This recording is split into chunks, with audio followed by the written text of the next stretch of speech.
Hello दोस्तों, आज के टाइम में यूपीआई से पैसा ट्रांसफर करना जितना आसान है, उतना ही इसके अंदर कुछ सीरियस रिस्क भी छुपे हुए हैं। एक छोटी सी यूपीआई ट्रांजैक्शन आपके बैंक अकाउंट को फ्रीज करवा सकती है या फिर आपको इनकम टैक्स और जीएसटी डिपार्टमेंट की नज़र में ला सकती है।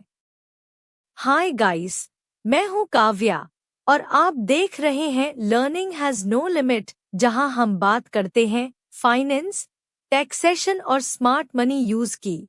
आज के इस वीडियो में हम जानेंगे 2026 में नई यूपीआई लिमिट्स क्या हैं और कैसे आप इन लिमिट्स के अंदर रहकर सेफ ट्रांजैक्शन कर सकते हैं ताकि आपको कभी टैक्स डिपार्टमेंट से नोटिस न आए। तो चलिए शुरू करते हैं। सबसे पहले बात करते हैं यूपीआई की नई ट्रांजैक्शन लिमिट्स की।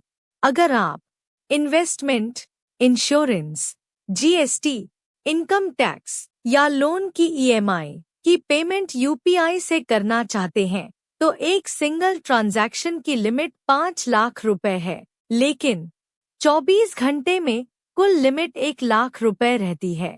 अब अगर आप क्रेडिट कार्ड बिल की पेमेंट यूपीआई से करना चाहते हैं तो यहाँ लिमिट थोड़ी ज्यादा है। आप 5 लाख रुपए तक का बिल एक बार में पे कर सकते हैं और 24 घंटे में 6 लाख रुपए तक की लिमिट रहती है।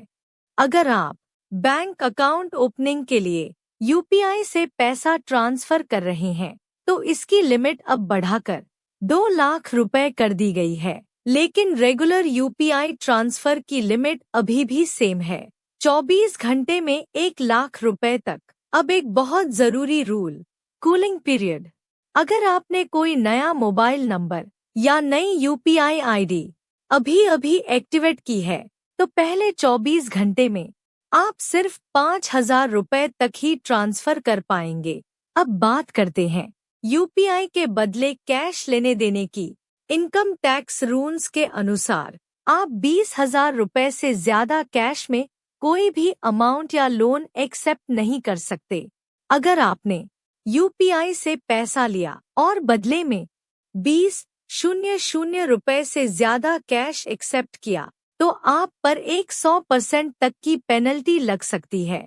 इसलिए ध्यान रखें, यूपीआई के बदले कभी कैश न लें और न ही कैश में पेमेंट करें। अगर आप यूपीआई के थ्रू किसी को लोन देते हैं तो ध्यान रखें, जिस बैंक अकाउंट से आपने पैसा भेजा है उसी बैंक अकाउंट में उसी डिजिटल मोड से लोन वापस लेना जरूरी है।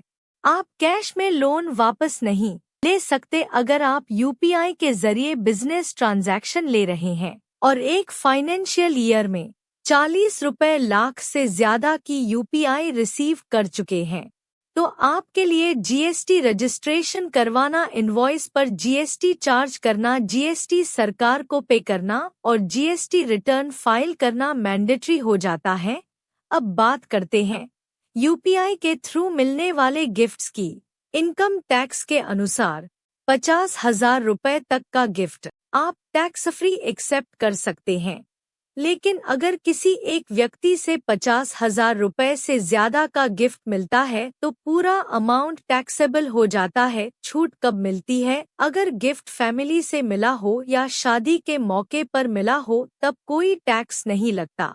अगर आपको यूपीआई ऐप से कैशबैक मिलता है जैसे सीआरडी या दूसरे ऐप्स से तो याद रखें, यह आपकी इनकम मानी जाती है और यह टैक्सेबल होती है। आपको इसे आईटीआर में अदर सोर्सेज में रिपोर्ट करना जरूरी है। पीएफ होल्डर्स के लिए एक अच्छी खबर, बहुत जल्द आप पीएफ का पैसा यूपीआई के थ्रू डायरेक्ट विथड्रॉ कर पाएंगे। सरकार ने इसका प्रपोजल पास कर दिया है और जल्द ही यह सुविधा लाइव होगी। आप एक दिन में 50 बार तक यूपीआई से अपना बैंक बैलेंस चेक कर सकते हैं।